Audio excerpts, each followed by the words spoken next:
గుడ్డలు ఉడదీస్తేనే ఇందిరమ్మ గొప్పతనం తెలుస్తుందనడము, గుడ్డలు ఉడదీస్తేనే ఇందిరమ్మ గొప్పతనం తెలుస్తుందనడము.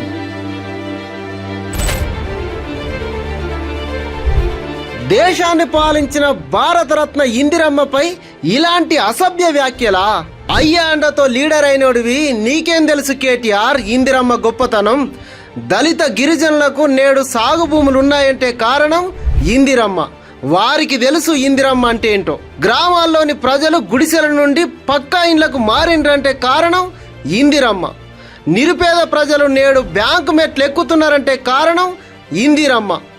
దేశంలో దాదాపు సగం పేదరికం తగ్గడానికి కారణం ఇందిరమ్మ గరీబీ హఠావో నినాదం. హరిత విప్లవాన్ని ప్రవేశపెట్టి దేశంలో వ్యవసాయ సాగు పెరగడానికి కారణం ఇందిరమ్మ. చివరికి దేశ ఐక్యత కోసం తన ప్రాణాలు సైతం త్యాగం చేసిన ఇందిరమ్మపై అసభ్యకరమైన వ్యాఖ్యలు చేస్తావా కేటీఆర్? చనిపోయి 40 ఏండ్లైనా ఇప్పటికీ దేశ ప్రజలు ఇందిరమ్మ ఫోటోను ఇంట్లో పెట్టుకొని పూజిస్తారు.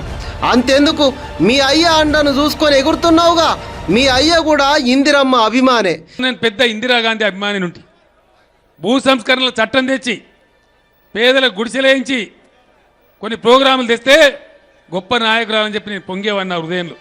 ఇంకోసారి ఆ మహానాయకురాలిపై నోరు జారితే దేశ ప్రజలు నీ నాలుక జీరేస్తారు, జాగ్రత్త.